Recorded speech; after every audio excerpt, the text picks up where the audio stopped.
Welcome back. It is time for the third and final panel today. And I'm telling you, we're going to close with the bang. So please stay with us. And listen, I'm loving seeing the post on LinkedIn so far. Do me a favor, if you haven't already, tag me, put the hashtag HBCU strong, hashtag diversity in tech. Let's make everyone feel jealous that they're not a part of this if they're not here. So please join me in that. So this next panel, we're super excited about this. We're going to talk about corporate partnerships, and I will moderate the discussion, and I'm excited to introduce some excellent panelists. So let me start with my dear friend here, Clarence Armbrister. I'm going to call him Clay.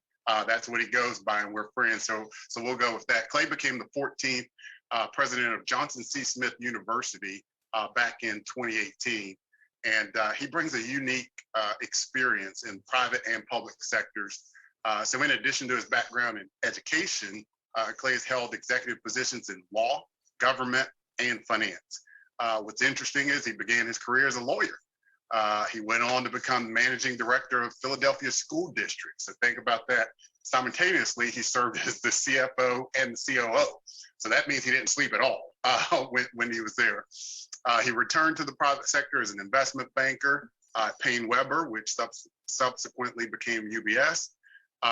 He's taught in higher education, and he's a native of Miami, Florida. He has his Bachelor of Arts in Political Science and Economics through the University of Pennsylvania. He has his JD from the University of Michigan Law School. So, Clay, we're excited to have you here. We have my new friend, Denise Quarles. She is the head of external affairs for the Southeast region for Siemens USA, where she partners with Siemens leadership to establish public policy and government affairs priorities. We're spearheading the company's public policy positions at the state and local level. She serves on the board of directors for the Greenhouse Accelerator and the Siemens Foundation, and is a past board member of the U.S. Green Building Council of Georgia. Denise holds her MBA from the University of Detroit Mercy and a bachelor's degree in chemical engineering from Wayne State University. So we are super excited to have you join us here, Denise. And then the final member of our panel is Vicky Walia. She's the Chief Talent and Capability Officer at Prudential, where she is responsible for leading a center of excellence that integrates work on talent management and organizational capability. Vicky has made a number of professional and scientific presentations at the annual meetings of the Society for Industrial and Organizational Psychology, Academy of Management, and Global Business Forum. She's been an adjunct professor at Montclair State University, where she taught courses on organizational behavior and research methodology. She holds a BFA in music from York University and an MS and a PhD in industrial and organizational psychology from Alliant University.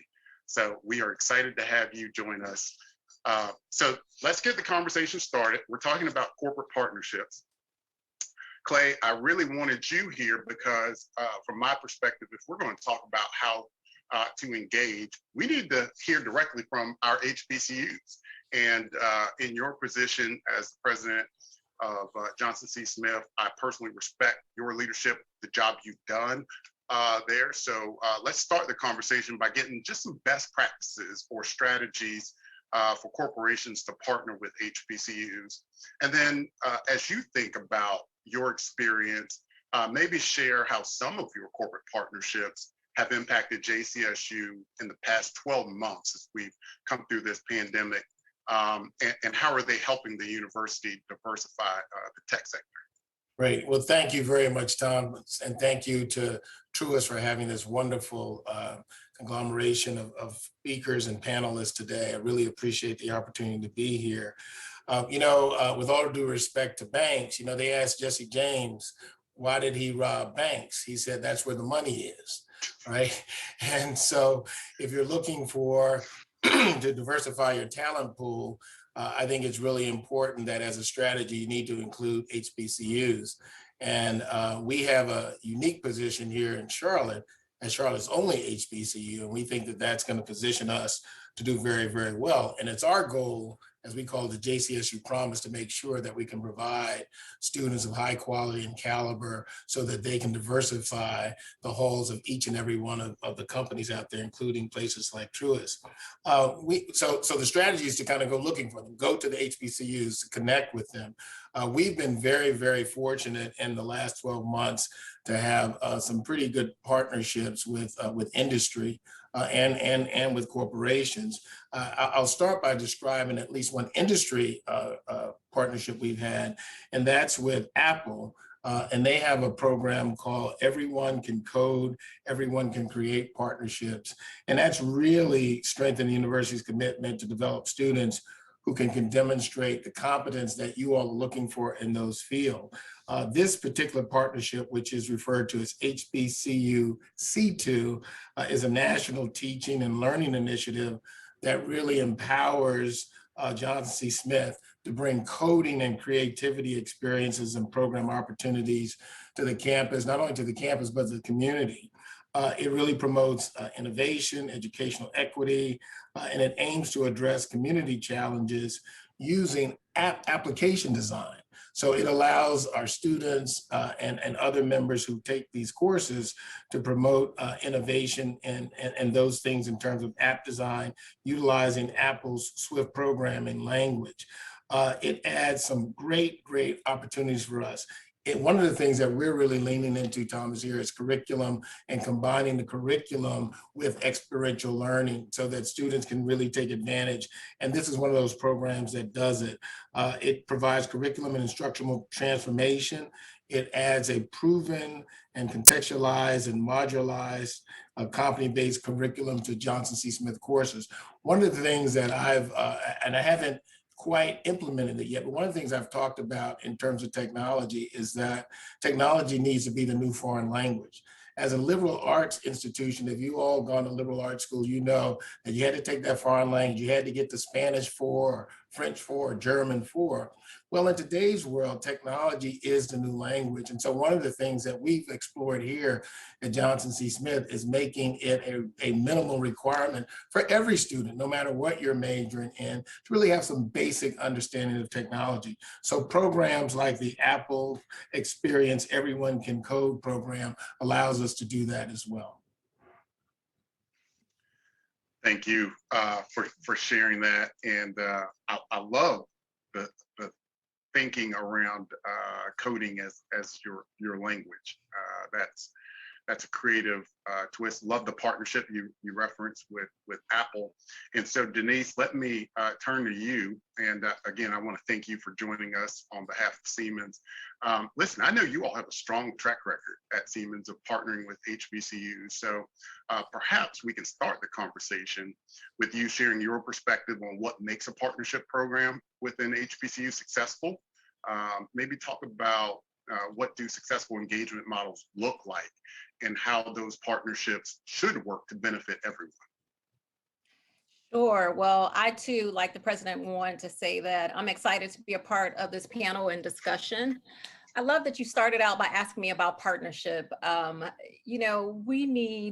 Partnerships are about mutual benefit, right? And we need STEAM talent, and the HBCUs are definitely a trusted pipeline. And at the same time, students need a curriculum that's going to provide them with that foundational level knowledge that's needed for the jobs of tomorrow.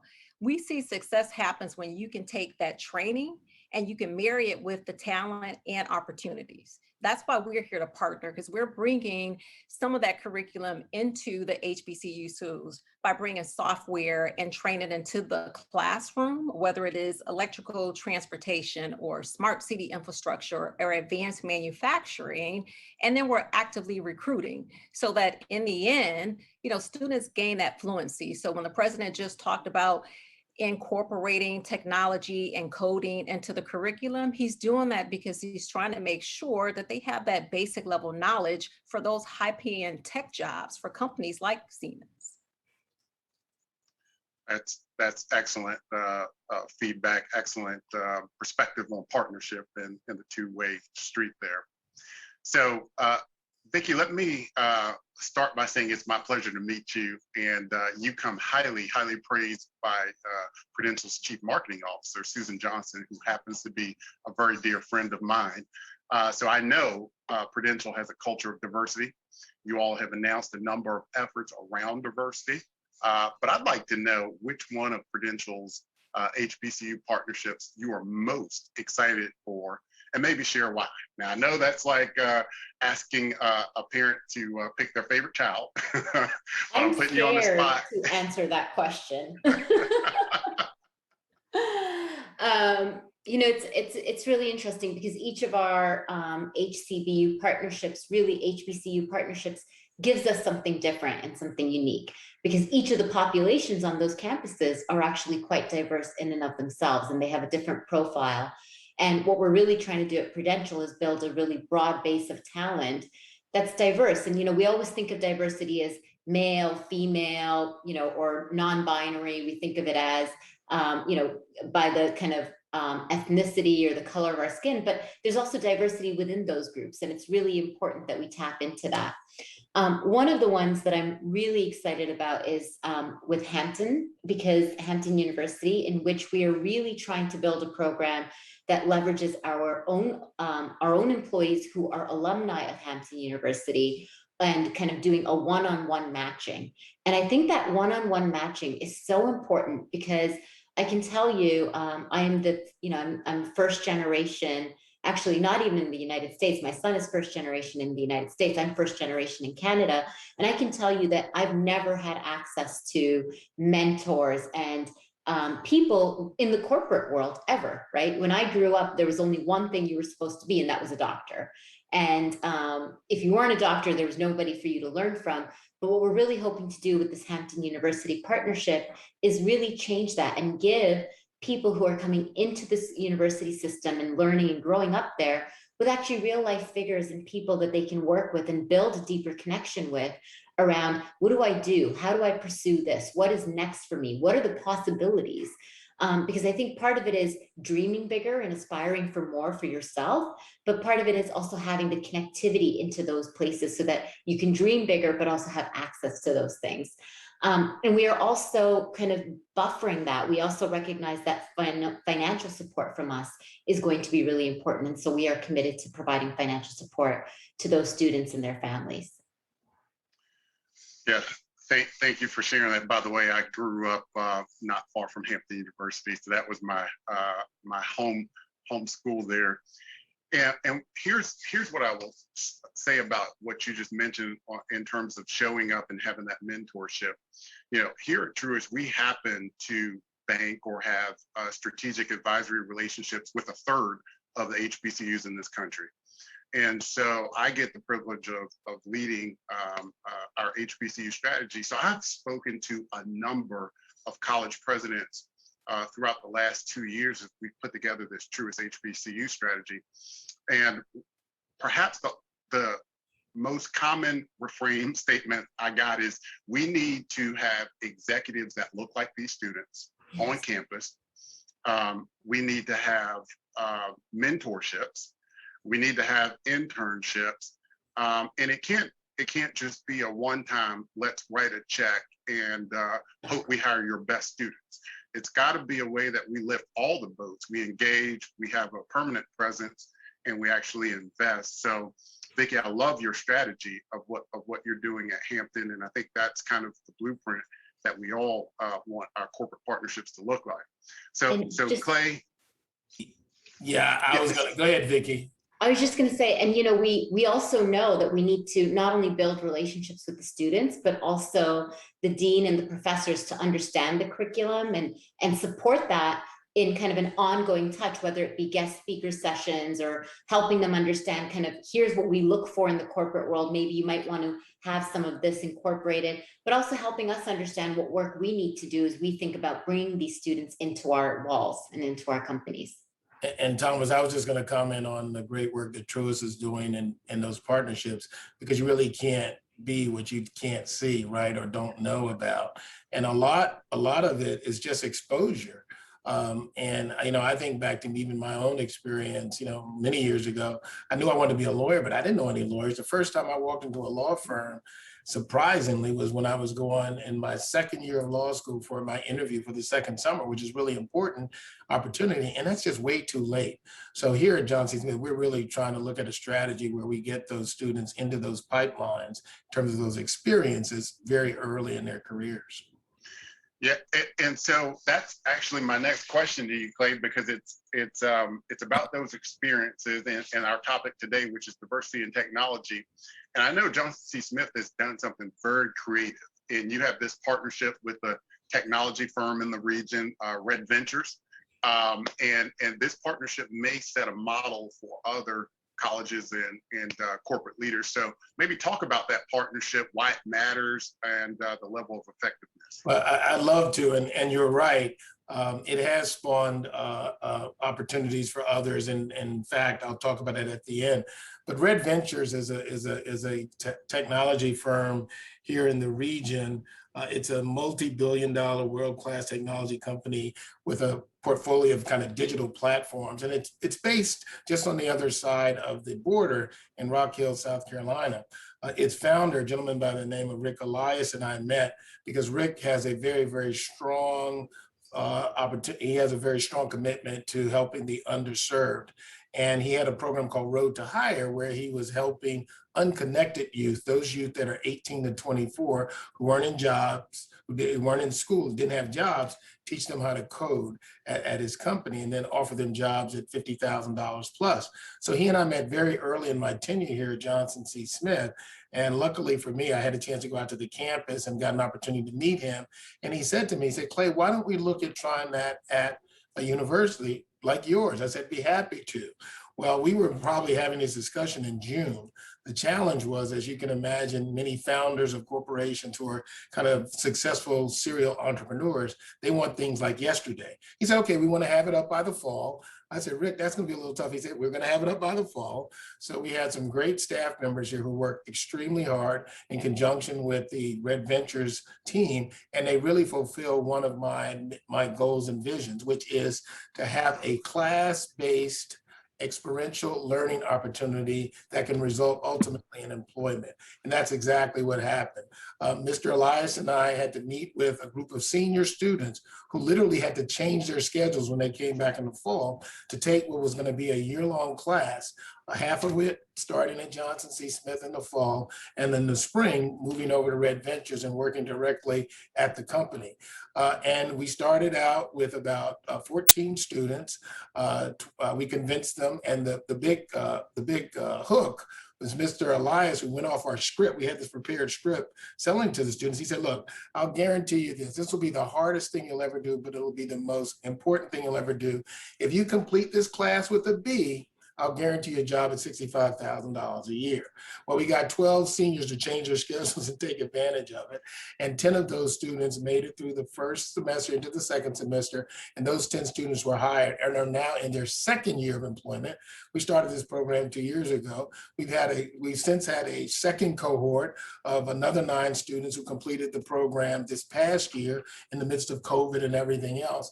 And we've gotten so good that we now have a third cohort started, which begins the work in the summer now. We've identified the summer as an important opportunity before their senior year where students can take advantage of it. So it's a great opportunity. It checks all the boxes on what we want to do here at Johnson C. Smith, which is to make sure those students get experiential learning in the context of a classroom setting, and then be able to apply those opportunities to their job and skill. And some of these students, in fact, the first cohort, our best student of that cohort was not a technology major. It was an art student who heard one of her professors say, you should take advantage of this. So you never know where you're going to find talent until they get exposed to it. And it's been a great program. And I'll just close by saying this, it's gotten so good. Mr. Elias asked me, and I reluctantly, I say this jokingly, I did introduce him to other HBCU presidents here in North Carolina, and that program has expanded to at least to 2 other HBCUs here in North Carolina. Clay, that is spectacular. That is, those are the types of partnerships that make a difference. And we all talk about the social injustice. We talk about the education gap. It's those partnerships that get at the heart of it, and love the tangible solutions there. The key part about how you ended is you get those opportunities by the university having a sufficient STEAM program, and the students being able to being prepared and studying in that field. So Denise, let me turn to you, because I know you are, and Siemens is a member of Congresswoman Adams' HBCU STEAM Partnership Challenge. And so let's talk about what Siemens is doing to help HBCUs provide STEAM education and curriculum to students so they are prepared for jobs of the future and opportunities such as the one we just referenced. Sure. And but before I answer that question, Thomas, I just want to give my own personal testimonial in terms of a corporation really investing in Black students. When I was, before graduated from high school, a corporation made an investment and sent 3 Black female students to an HBCU for a summer. It was a minority introduction to engineering program. And that was a program, and I was one of those 3 students. And it helped to change my trajectory. So it does matter. It does count.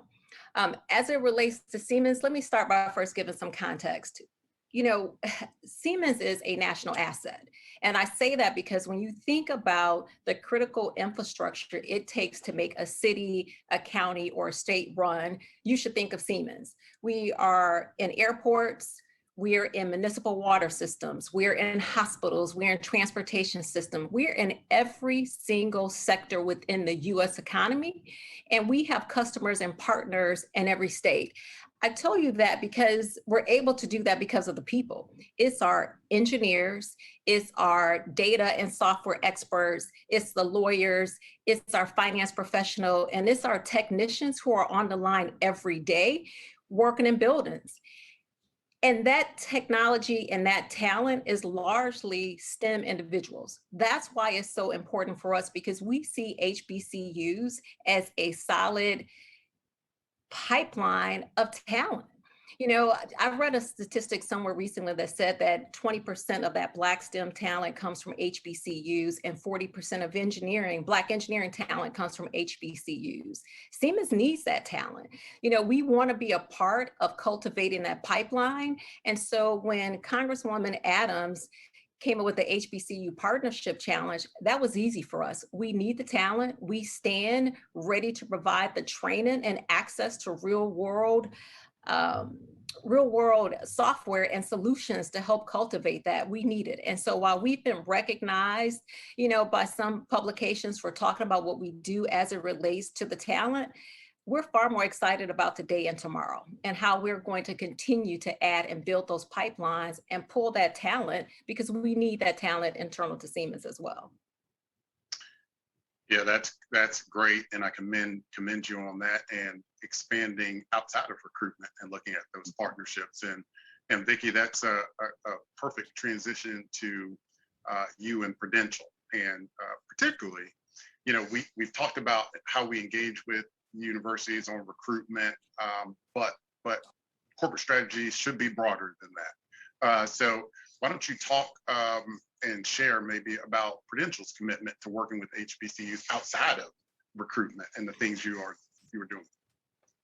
Absolutely. And so, it's you can't disaggregate our strategy as we think about the communities and underrepresented communities from kind of our broader impact and focus on having impact. And so this is not something that's new for us. We've really been doing this in earnest since 1978. And since the inception of the Prudential Foundation, we've focused $1.2 billion of our giving really on how do we think about eliminating barriers of financial and social mobility for those who are underserved and underrepresented. And so it is a big area of our focus. Specifically of that focus, about $410 million has been earmarked for Black and Latinx communities, because we feel that they face disparate inequities and injustices through kind of the history of the United States. And so while that's kind of part of our giving, we also recognize another part of our responsibility, and kind of comes with our privilege, is really using our voice to advocate at the national level around policy and advocacy with cultural and civic institutions, making sure that they are there representing kind of what we believe are the key needs and areas in which we need to do this.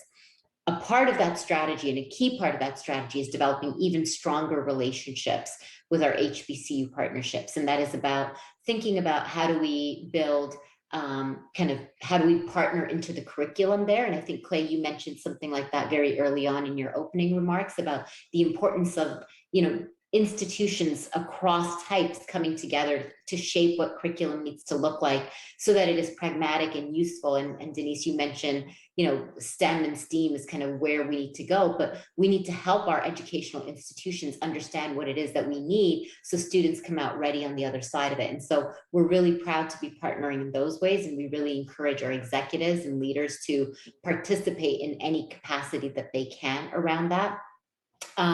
We are also working through how do we think about the financial health of not only the HBCUs, but also the students and the parents, the families, because making sure that they have the ability to have increased financing options, making sure that they have kind of scholarship options, that's a really key part about how do you anchor these institutions for the long term and into the community more broadly.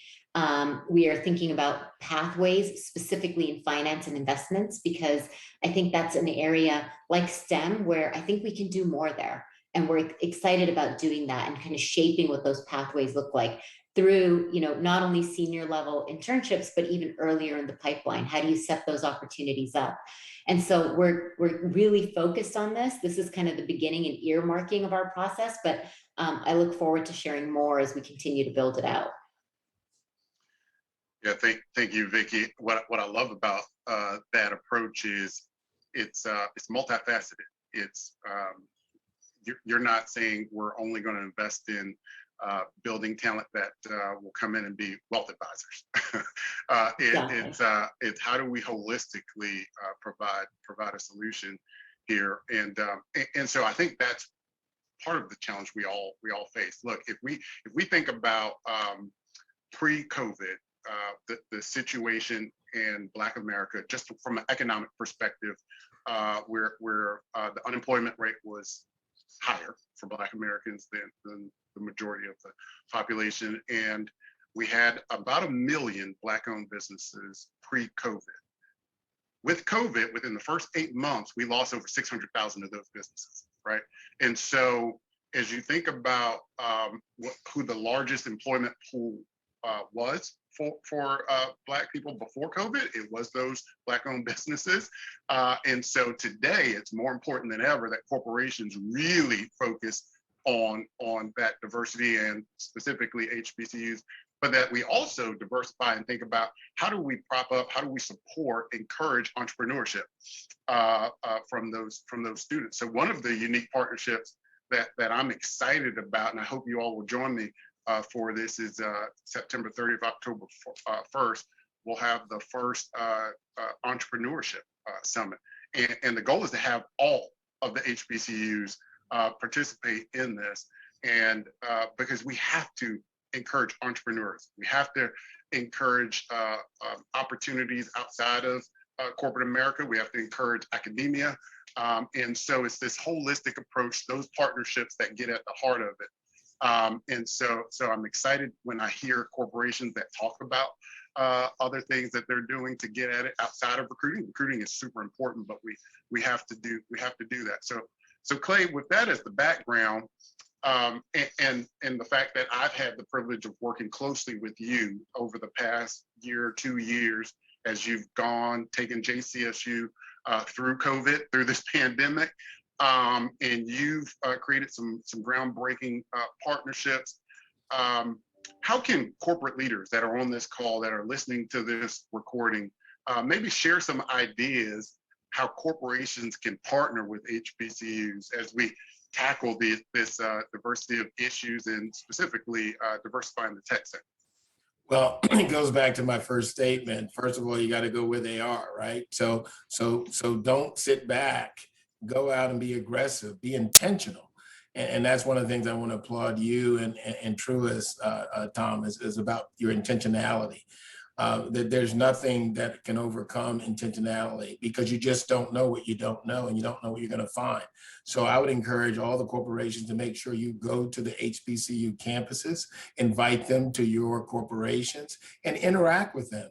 And believe me, with the appropriate support, I am very, very confident. I say this without fear of any contradiction, that our students are going to perform very, very well if they've given the right support mechanism. So go where they are would be the first thing I would tell them.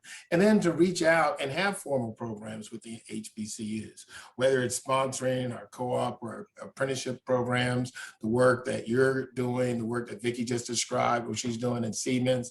That's all important work, because that exposure is really, really important. You know, many of our students are first-time college attendees and graduates, and so they don't really have a wealth of knowledge and experience upon which they can rely for people to give them advice about things to do. So be intentional and be present in the moment.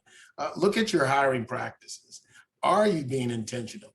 Are you making sure that every pool of candidates includes minority candidates from HBCUs or from any other institution for that matter?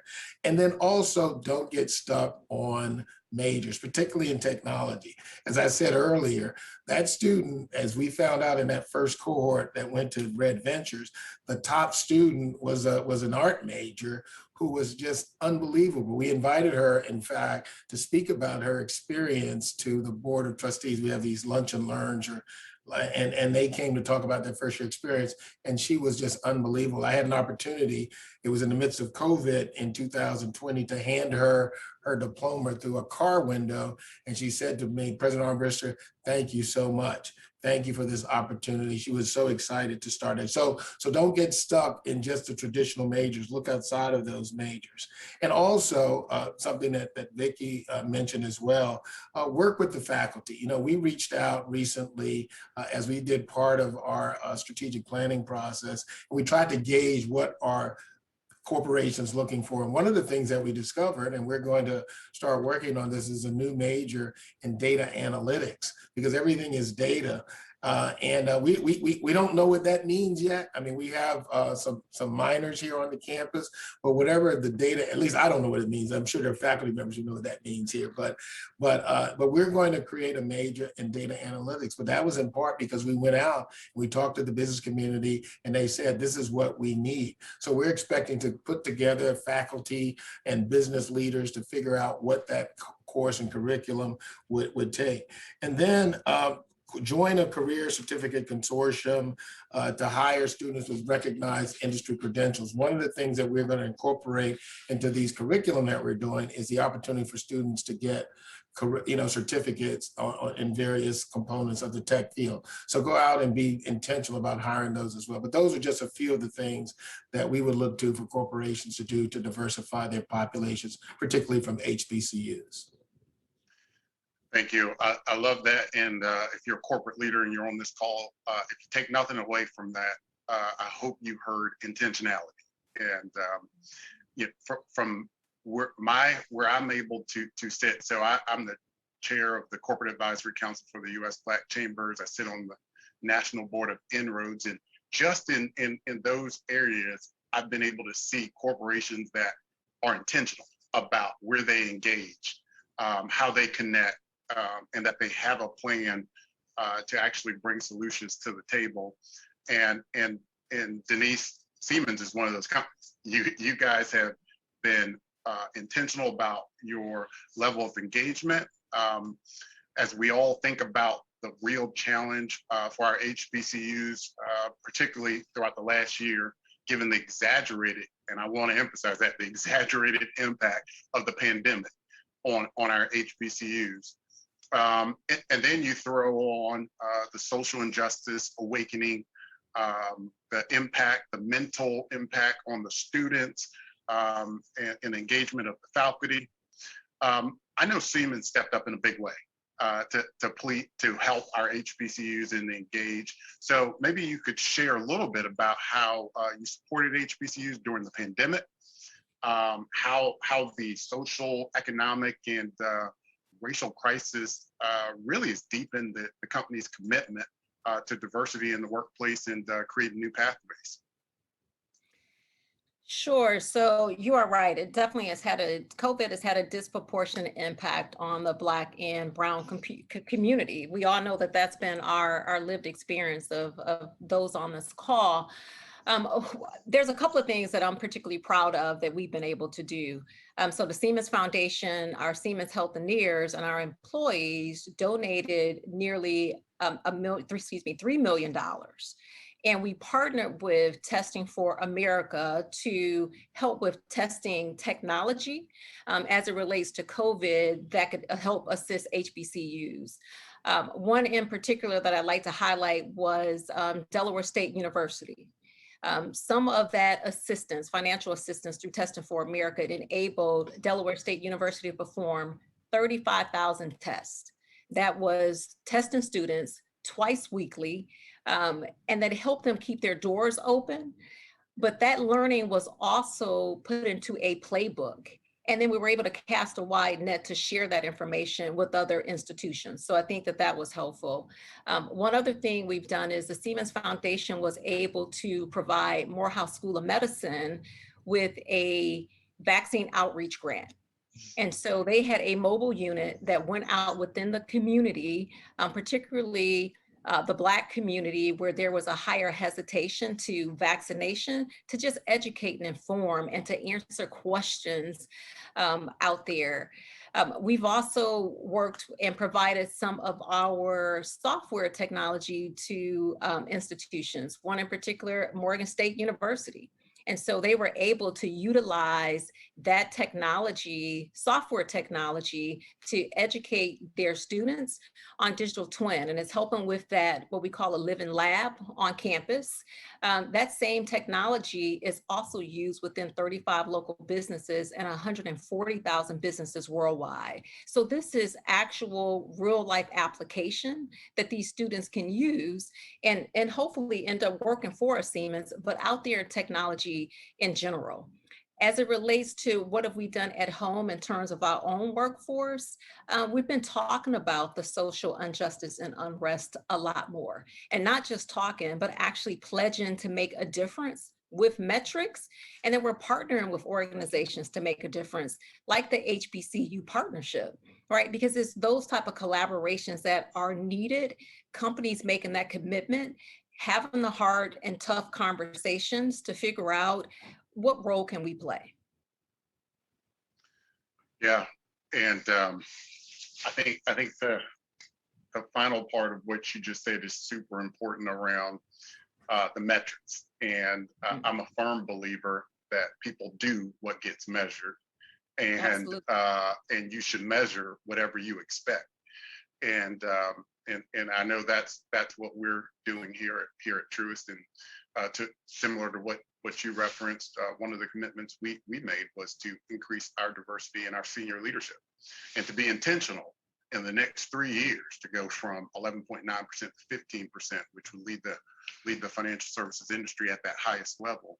And so I appreciate that that's a topic here with Siemens as well, and Vicki at Prudential. I know that's also a common refrain. So maybe you can talk about what you have done to create a more inclusive workforce and how leadership is being held accountable for that. Yeah, so we've actually done a lot, and really kind of after what I would call the awakening that we've had as a society last year, in which we knew, while we always were focused on inclusion and diversity, I think we really did something different this time, and we really let our Black colleagues really inform what needed to be different in our workplace as we moved forward. And it's not that they didn't inform it before, but this was a really different inflection point in terms of what they said and how we listened.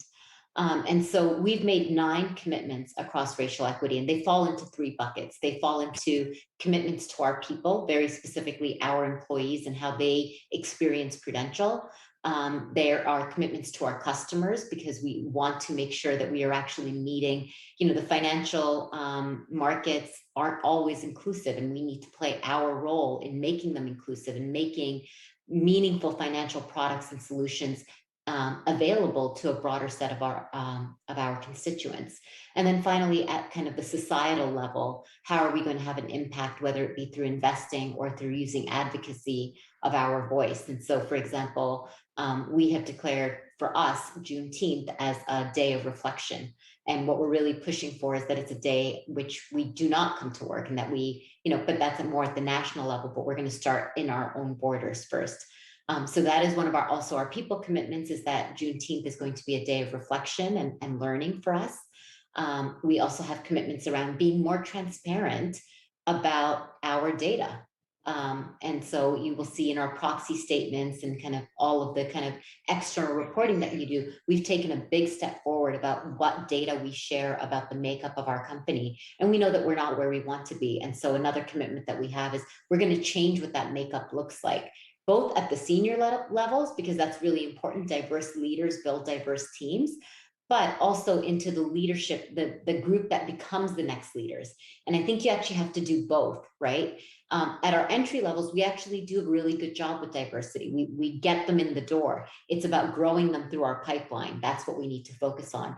And so we have taken, I call it kind of a micro perspective on every single talent practice that we do at the company. So recruitment, compensation, succession planning, promotions, performance management, and each and every one of them has been dissected now to the point where we know here's kind of where, whether or not the system was designed this way, this is where the experience doesn't feel equitable. And we need to do something about that experience. And so we've taken our entire talent value chain and turned that inside out and looked at all these different micro pieces of it to make sure that they really meet the needs of a broader set of our colleagues. Great best practice, and thank you for sharing that. Going back to your comment on Juneteenth, that is a prime example of the type of thing that corporate America can do that shows and demonstrates to the students on an HBCU campus that we are inclusive, that there is intentionality here, that this is a place that you can bring your whole self to work, a place that will respect you, a place that you can feel comfortable and succeed in. And Vicki, to that point, on Friday, we are having our Juneteenth event here. We have Dr. Beverly Tatum coming, the former president of Spelman and best-selling author. And what we're tackling is this issue of mental health in the Black community, as 1 out of 4 Black Americans are dealing with some form of mental challenge, and it's been exaggerated throughout this crisis. And so I applaud you and Prudential and you at Siemens for tackling on this issue along with others. So I want to close and give you all an opportunity to answer one final question. So Clay, for you, it would be, what is the best way for a corporation to engage with you? And then Denise and Vicki, the question for you would be, how do you choose which HBCUs you will engage with? And so we'll go 45 seconds each as we wrap that. Clay, let me start with you. Well, the best way for those to engage with those of us who are looking for opportunities is to call our office here at our Career and Placement Office. We have totally revitalized our operations here. It's under the direction of our Senior Vice President for Academic Affairs, Dr. Karen Morgan. And it's our intention to make sure that every student, by the time that they have their sophomore year, they have a meaningful external experience. And so that means totally revamping our career and postgraduate readiness program, which I'm delighted to say that has already begun with some new hires. We have some new people here, so we stand ready to do that here at Johnson C. Smith. And we look forward to all the opportunities that the Siemenses of the world, the Prudentials of the world, and the Truists of the world, and others that are on the call are going to afford us. So again, thank you for the opportunity to participate in this, Thomas. Really appreciate it. Thank you. Denise? So, I think I've said very early on when I talked about the fact that Siemens operates in every sector of society, and we have customers and partners in every state. So when you ask which HBCU are we going to focus on, what I will tell you is that we're going to cast a very wide net. right? We are a technology powerhouse and we need the talent. And so we're going to be looking at all of the HBCUs that are out there and looking for partnerships. And that is why we joined on to this challenge. And Vicki, I love when you said diverse leaders build diverse teams. It was so, so incredibly on point. So again, excited for the opportunity to join you today. Thank you. Thank you for having me, and what an honor to speak with you and Clay. So thank you, Thomas. What I would say is we are interested in building a long-term relationship. We are happy to write a check, but we don't just want to go in and write a check. We want to partner with your faculty. We want to get to know your students. We want to be engaged and become a part of the community. And so those are the groups, the schools that make our list. Awesome. Panel, thank you. Thank you so much. This was amazing. I'm pretty sure if we were live and in person, the crowd would be going, wow, full of applause, throwing roses. So I can't say thank you enough. I really appreciate it. So we are about to transition to what I would think is probably the most special moment that we have built into this summit. And this is something new. It's a new experience where we want to surprise and delight some very deserving students. And so to do that, it's my honor and privilege to welcome to the stage two of my close, dear teammates and friends. Let me first introduce William Rogers, Bill, as I call him, Bill Rogers. He is our president and COO of Truist Financial Corporation, a purpose-driven financial services organization committed to inspiring and building better lives and communities. That's exactly what we aim to do here today. So prior to the merger of equals, Bill served as the SunTrust chairman and CEO. And we are so excited to have him join us here today. We are also excited to have Dante Wilson, who is our Chief Digital and Client Experience Officer and a member of the executive leadership team for Truist Financial. Dante is the founder and board member of I Am My Brother's Keeper Inner City Mentor Program, serves on the board of advisors for the Belk College of Business at the University of North Carolina at Charlotte, and is on the board of Samaritan's Feet. So truly you can see that the two of these gentlemen are committed to inspiring and building better lives. And so we're excited to have them here today. Dante, let me turn it over to you. Thank you, Thomas, and thank all of you for joining us here today. I hope that you've been inspired by the thought-provoking discussions and insights our panelists have shared today. The engagement of these incredible leaders is a demonstration of the importance of HBCU institutions to the workforce and our economy in general. A special thank you to our Truist teammates who organized this amazing event, and I also want to thank all the partners that worked with our Truist teammates from other companies. Really want to applaud you for your excellent work. And I especially want to thank Congresswoman Alma Adams and Congressman French Hill and the bipartisan Congressional Caucus for their partnership in supporting our HBCUs. Our brand promise is Truist stands for better. And at the core of this promise is a deep commitment to advancing diversity, equity, and inclusion.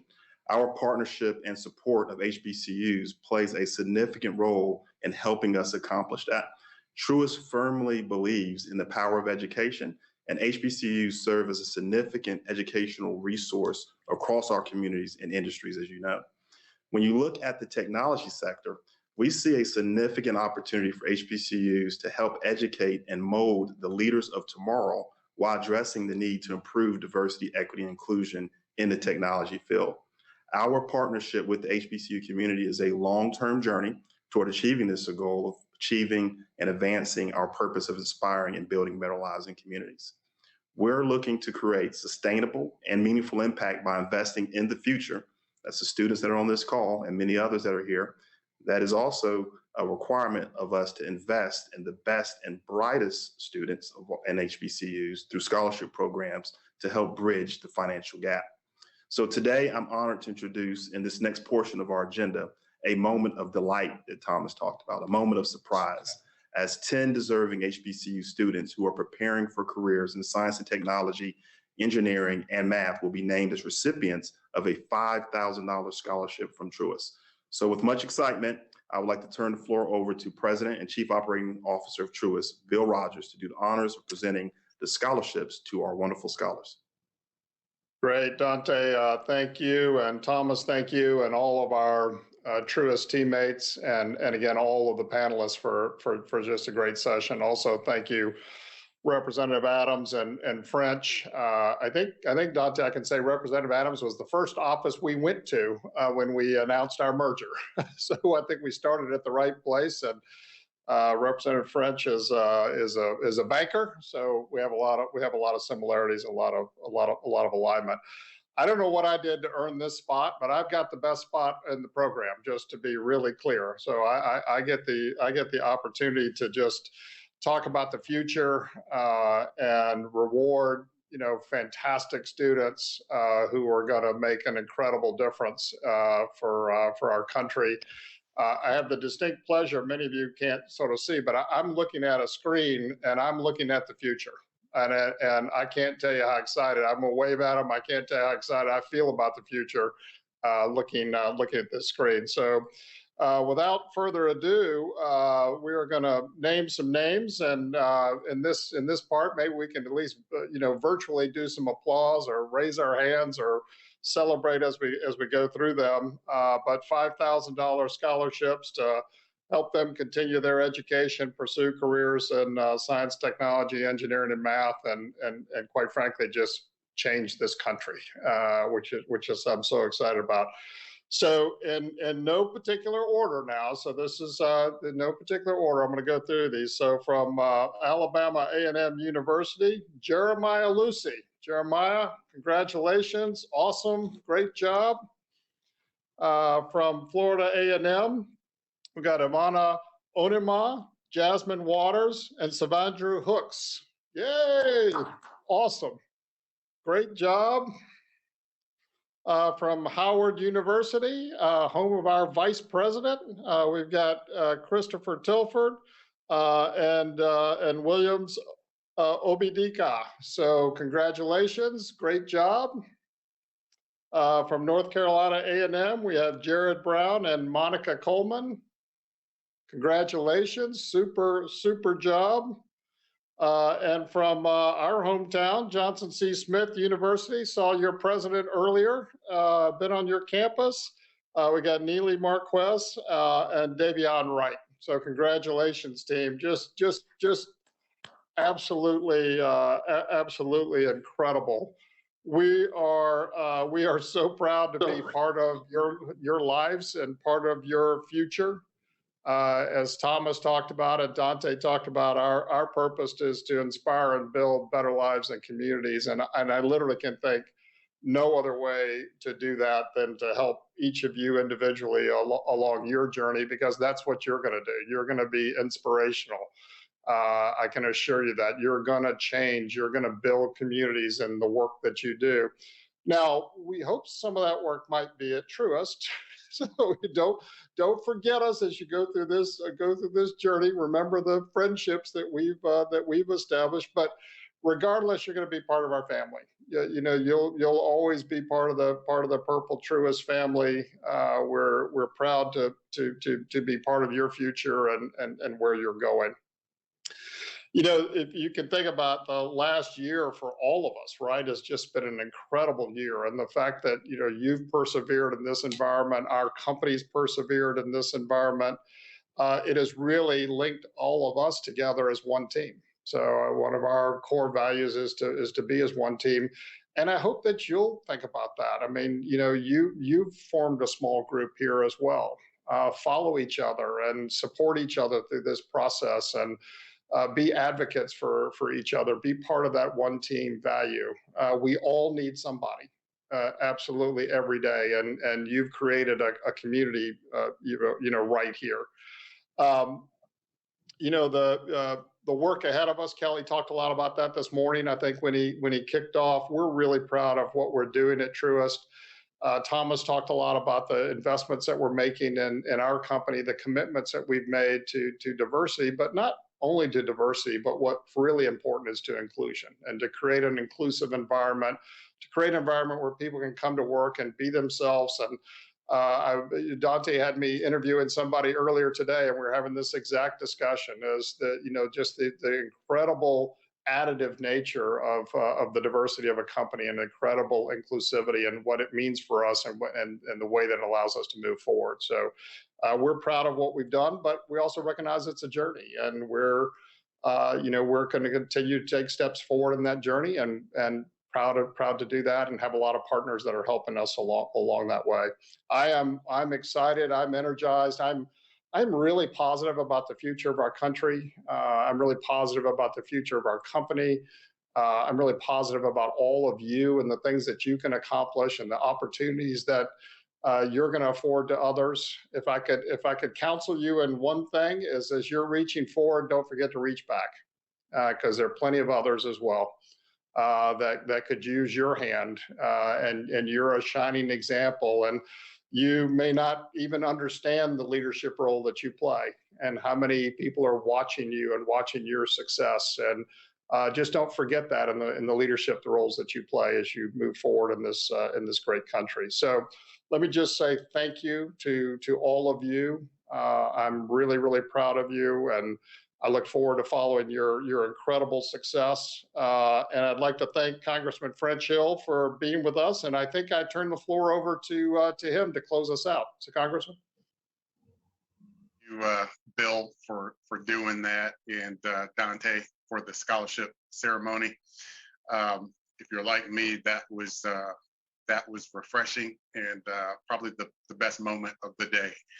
So if you're encouraged by that, again, put that out on social media and share it with others, because the whole goal here is to inspire others to do this. So we're excited about that.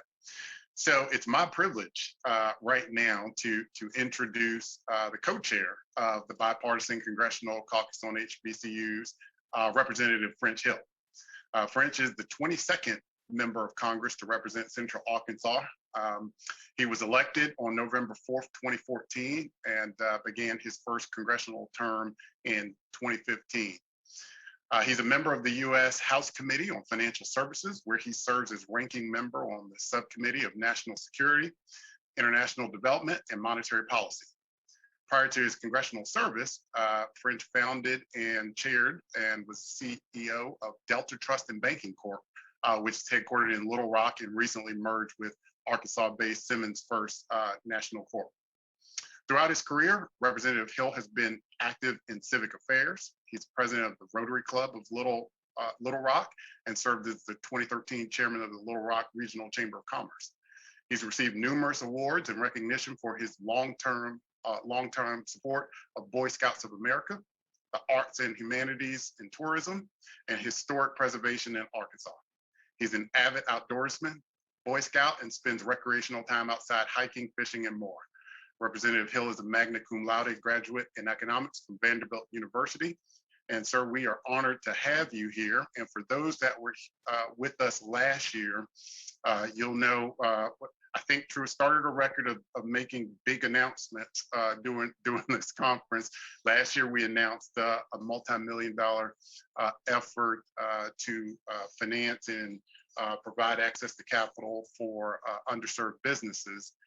Today, you'll see coming across the wire right now on this very topic of technology and broadband access, Truist just announced a $1 million Expanding Potential in Communities grant, which is aimed at how do we expand internet access to the underserved communities throughout the footprint. So Representative Hill, we are excited to partner with you and the Bipartisan Caucus on this effort. And we turn the floor over to you for closing remarks. Well, Thomas, thank you for the introduction. Congratulations. And to Kelly and Bill, thanks for your leadership at Truist and putting together two great franchises in Southern banking for the betterment of all the communities that you serve. And thanks for the commitment to these students. It's gratifying to see Truist make the commitment to the communities that you serve, the people that you have as customers, and all the folks that you get to interact with. And there's nothing better than helping students succeed. So we appreciate Truist very much. And it's fun for me to be the co-chair for this Congress with my good friend Alma Adams of the Historically Black College and University Caucus. We were both elected together in 2014 and have served in the House now for 6 years together. We've both been very involved in the HBCU caucus since the beginning of coming to Congress. And we come at it from two different perspectives, which is, I think, very interesting. Alma is a product of an HBCU.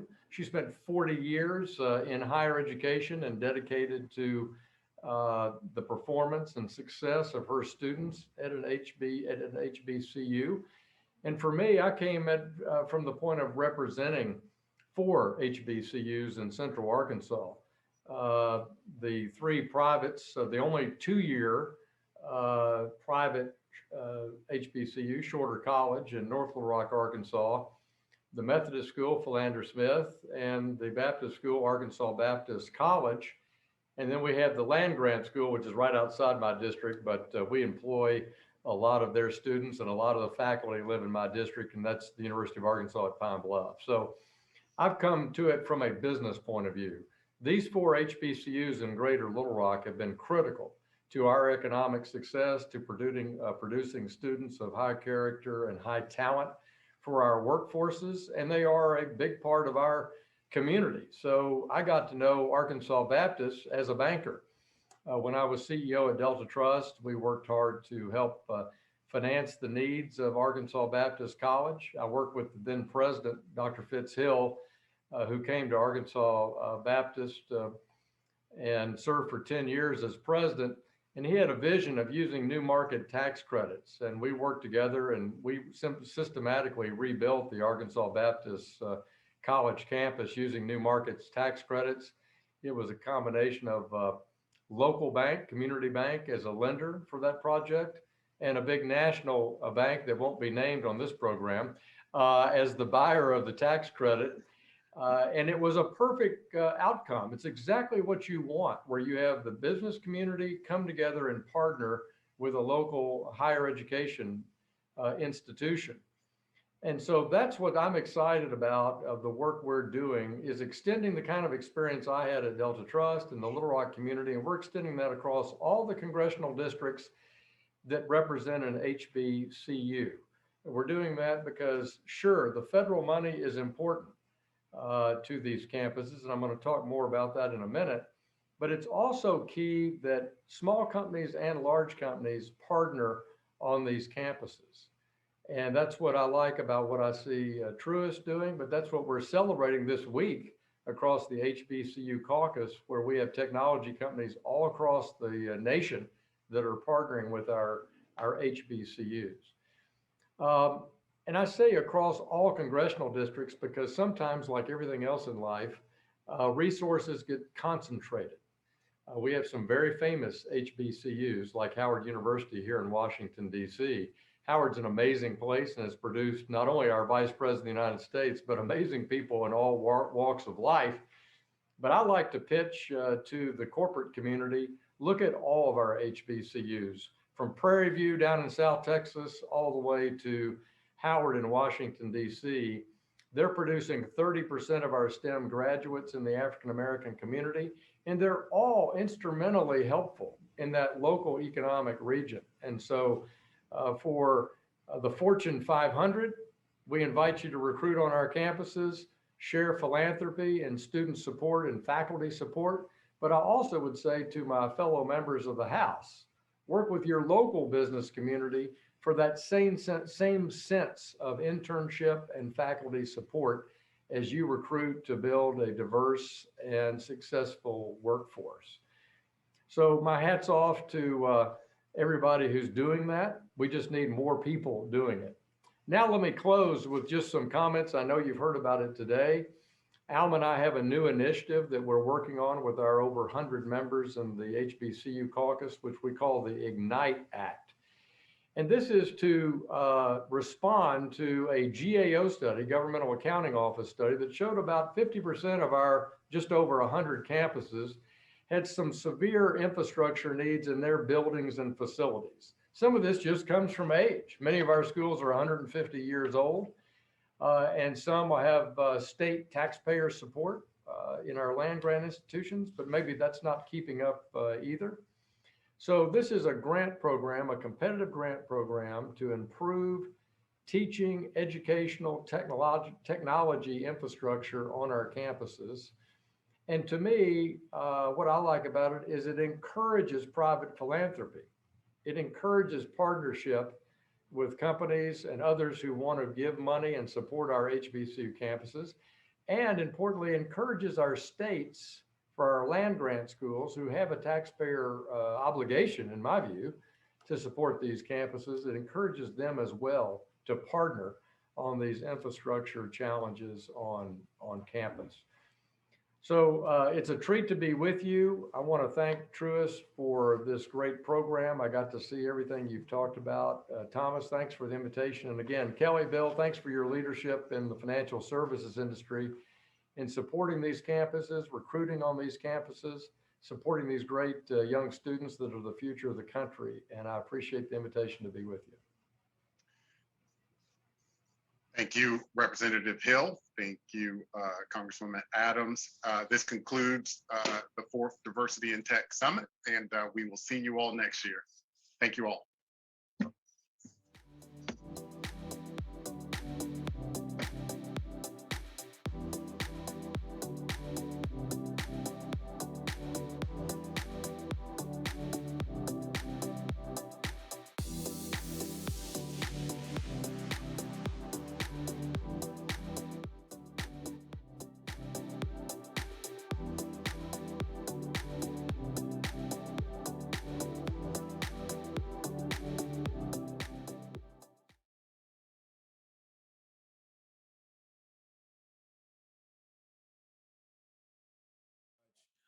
For the opportunity, and more importantly, thank you for those scholarships to those students. Means a heck of a lot to us. Just wanted to say that. It's my honor and privilege to do it, and you know, this is just the beginning. I'd like to say, I'd like to hope so, Tommy. Look, man, have a good one. Let's get that golf date soon, okay? Look forward to it. Thanks. Take care, man. Bye.